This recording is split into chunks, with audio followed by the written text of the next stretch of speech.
السلام علیکم ورحمۃ اللہ وبرکاتہ۔ اعوذ باللہ من الشیطان الرجیم، بسم اللہ الرحمن الرحیم۔ وَإِذَا لَقُوا الَّذِينَ آمَنُوا قَالُوا آمَنَّا وَإِذَا خَلَوْا إِلَى شَيَاطِينِهِمْ قَالُوا إِنَّا مَعَكُمْ إِنَّمَا نَحْنُ مُسْتَهْزِئُونَ اللہ یستہزئ بہم ویمدہم فی طغیانہم یعمہون۔ اور جب منافقین ایمان والوں سے ملتے ہیں تو کہتے ہیں کہ ہم ایمان لے آئے، اور جب اپنے شیطانوں میں اپنے سرداروں میں جاتے ہیں تو کہتے ہیں کہ ہم تم لوگوں کے ساتھ ہیں، ہم مسلمانوں سے صرف مذاق کر رہے ہیں۔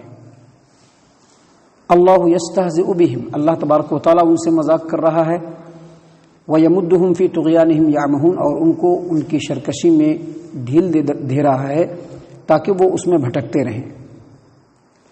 معزز سامعین کرام، یہ سورۃ البقرہ ہے، سورۃ البقرہ سورہ نمبر 2۔ اسی سورت سے ابھی آپ کے سامنے آیت نمبر 14 آیت نمبر 15 تلاوت کی گئی، اور ان دونوں آیات کا ترجمہ بھی آپ کے سامنے پیش کیا گیا۔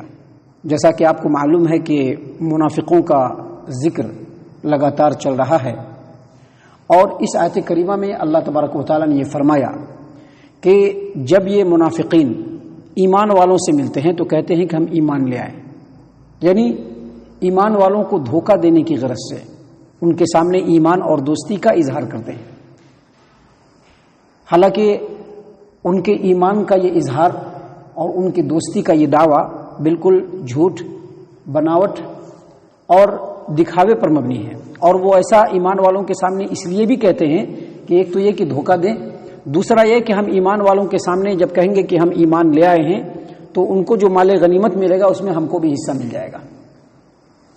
اللہ تبارک و تعالیٰ نے فرمایا کہ وَإِذَا لَقُوا الَّذِينَ آمَنُوا قَالُوا آمَنَّا، جب یہ لوگ منافقین ایمان والوں سے ملتے ہیں تو کہتے ہیں کہ ہم ایمان لے آئے، وَإِذَا خَلَوْا إِلَى شَيَاطِينِهِمْ، اور جب اپنے شیطانوں کے ساتھ تنہائی میں ملتے ہیں۔ یہاں پر شیطانوں سے مراد سرداران ہیں، اور اس سے مراد منافقوں اور مشرکوں کے بڑے بڑے سردار اور یہودیوں کے بڑے بڑے علماء۔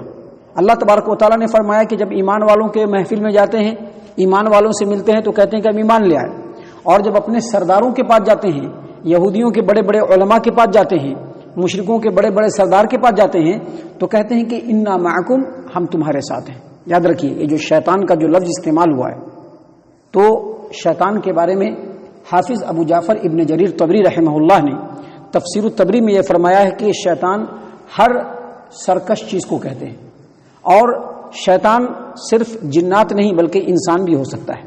انسان بھی اگر سرکشی پر آمادہ ہے، انسان بھی اگر فتنہ و فساد پر آمادہ ہے تو اس کو بھی شیطان ہی کہا جائے گا۔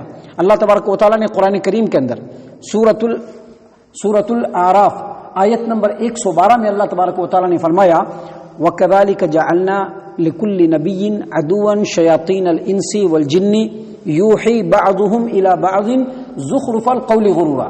اللہ تبارک و تعالیٰ نے فرمایا کہ اے نبی صلی اللہ علیہ وسلم، اسی طرح سے ہم نے شیطان صفت انسانوں کو اور شیطان صفت جناتوں کو ہر پیغمبر کا دشمن بنا دیا ہے۔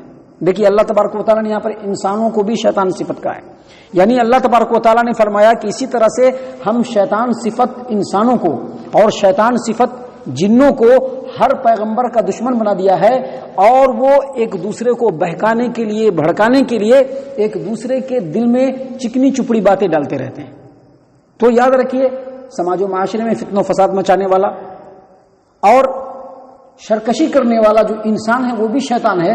اسی لیے اللہ تبارک و تعالیٰ نے یہاں پر منافقوں کے بارے میں کہا کہ جب وہ ایمان والوں سے ملتے ہیں تو کہتے ہیں کہ ہم ایمان لے آئے، وَإِذَا خَلَوْا إِلَى شَيَاطِينِهِمْ، اور جب اپنے شیطانوں میں شیطانوں کی محفل میں جاتے ہیں، یعنی اپنی سرداروں کی محفل میں جاتے ہیں تو کہتے ہیں انا معکم۔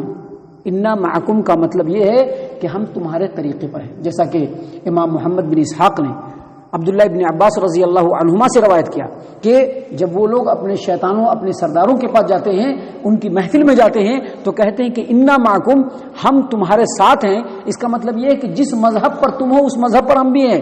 لیکن مسلمانوں کی محفل میں جا کر کے جو کہتے ہیں کہ ہم ایمان لے آئے، دراصل ہم مسلمانوں سے مذاق کرتے ہیں، اللہ تبارک و تعالیٰ نے اس بات کو یہاں پر فرمایا انما نحن مستہزئون، ہم صرف مسلمانوں سے حقارت آمیز مذاق کرتے ہیں، ان کے ہاں ایمان نہیں لائے ہیں، اصل تو اے ہمارے سرداروں ہم تمہارے مذہب پر ہیں، تمہارے طریقے پر ہیں، لیکن مسلمانوں میں جا کر کے مسلمانوں سے حقارت آمیز مذاق کرتے ہیں۔ اللہ تبارک و تعالیٰ نے آگے فرمایا اللہ یستہزئ بہم، اللہ ان سے مذاق کرتا ہے، یعنی وہ مسلمانوں سے جو مذاق کر رہے ہیں تو اللہ ان سے مذاق کرتا ہے۔ اللہ ان سے مذاق کرتا ہے کیا مطلب؟ اللہ ان سے مذاق کرتا ہے۔ حافظ ابو جعفر ابن جریر طبری رحمہ اللہ نے تفسیر الطبری کے اندر فرمایا ہے کہ بعض مفسرین کا یہ قول ہے کہ اللہ تبارک و تعالیٰ قیامت کے دن ان سے مذاق کرے گا، اور اس کی دلیل قرآن کریم سورۃ الحدید آیت نمبر 13 اللہ تبارک و تعالیٰ نے فرمایا کہ قیامت کا دن ہوگا، یوم یقول المنافقون والمنافقات للذین آمنوا انظرونا نقتبس من نورکم قیل ارجعوا وراءکم فالتمسوا نورا فضرب بینہم بسور لہ باب باطنہ فیہ الرحمۃ وظاہرہ من قبلہ العذاب۔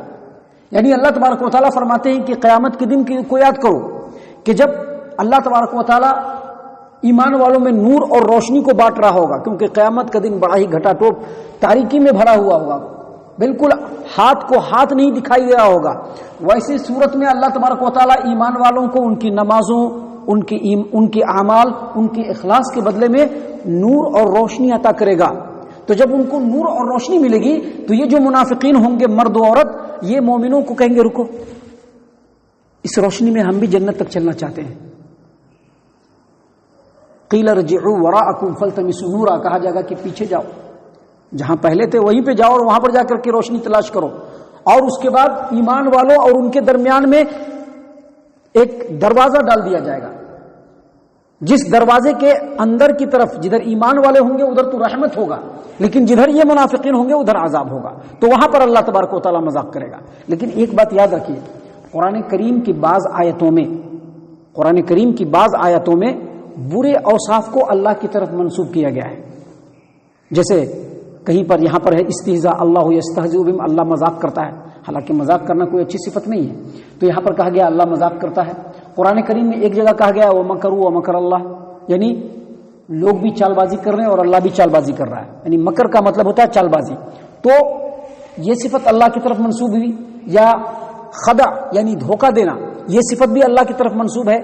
تو یہاں پر ایک بات یاد رکھیے کہ یہ جو برے اوصاف اللہ کی طرف منسوب ہوتے ہیں یہ عرب کے محاورے کے مطابق، کیونکہ قرآن کریم جو ہے یہ اہل عرب خاص طور سے قریش کے محاورے کے مطابق استعمال نازل ہوا ہے، اور جہاں پر بھی قرآن کریم میں اس طرح کے برے اوصاف اللہ تبارک و تعالیٰ کی طرف منسوب ہوئے ہیں وہ سنگل نہیں بلکہ جواب میں۔ ابھی دیکھیے یہاں پر اللہ تبارک و تعالیٰ نے کیا فرمایا، وہ لوگ کیا کہتے ہیں انا نحن مستہزئون، ہم ایمان والوں کے ساتھ مذاق کر رہے ہیں، اس کے جواب میں اللہ نے کیا کہا اللہ یستہزئ بہم، اللہ ان سے مذاق کرتا ہے۔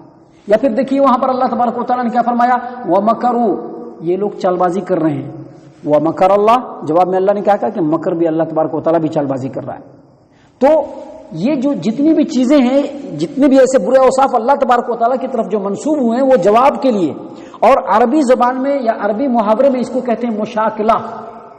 اس کی ایک مثال ہے قرآن کریم میں، اللہ تبارک و تعالیٰ نے سورۃ الشورى آیت نمبر 40 میں اللہ تبارک و تعالیٰ نے بیان فرمایا، بہت غور سے سنیے گا، بہت ہی باریک پوائنٹ ہے یہ۔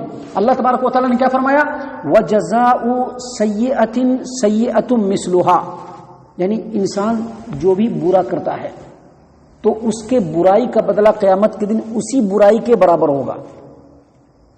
جانتے ہیں نا، جو بھی برائی انسان کرتا ہے دنیا میں قیامت کے دن اسی کے برابر، اسی کے مثل اس کو برائی ملے گا۔ حالانکہ اگر کوئی آدمی غلطی کرتا ہے تو غلطی پر سزا دینا یہ برائی نہیں ہوتا ہے، کیا ہوتا ہے انصاف ہوتا ہے۔ غلطی پہ سزا دینا یہ برائی نہیں ہوتا ہے بلکہ انصاف ہوتا ہے۔ اللہ تبارک و تعالیٰ کو یہاں پر انصاف لانا تھا لیکن نہیں، جواب میں اسی طرح کی بات کو لایا جاتا ہے۔ لہذا یہاں پر جو اللہ تبارک و تعالیٰ نے یہ فرمایا کہ وہ لوگ یہ کہتے ہیں کہ انما نحن مستہزئون، ہم مسلمانوں سے صرف مذاق اور ہنسی اور تماشا کر رہے ہیں، تو اللہ تبارک و تعالیٰ نے یہ فرمایا کہ اللہ ان سے مذاق کر رہا ہے۔ اس کا مطلب کیا کہ انہوں نے جو مذاق اڑایا مسلمانوں کا، اللہ تبارک و تعالیٰ ان قریب اس کو ان کا بھرپور بدلہ دے گا۔ ان کے اس مذاق اڑانے کا بھرپور ان کو اللہ تبارک و تعالیٰ سزا دے گا. اور کیسے سزا دے گا؟ اللہ تبارک و تعالیٰ ان منافقوں کی پول کو کھول کر کے رکھ دے گا، جس کی وجہ سے وہ دنیا میں بھی ذلیل و رسوا ہوں گے اور آخرت میں بھی ان کو بدترین عذاب سے دوچار ہونا پڑے گا. یہی ہے اس کا مطلب. اللہ تبارک و تعالیٰ نے فرمایا کہ جس طرح سے وہ لوگ ایمان والوں کا مذاق اڑا رہے ہیں، اللہ ان کو ان کا بھرپور بدلہ دے گا. اور وَيَمُدُّهُمْ فِي طُغْيَانِهِمْ يَعْمَهُونَ، اللہ تبارک و تعالیٰ نے ان کو ان کی سرکشی میں ڈھیل دے رکھا ہے تاکہ وہ بھٹکتے رہیں. اللہ نے ان کو ڈھیل دے دیا ہے، وہ بھٹکتے رہیں. یعمہون، عمیہا اس کا مطلب ہوتا ہے دل کا اندھا ہونا.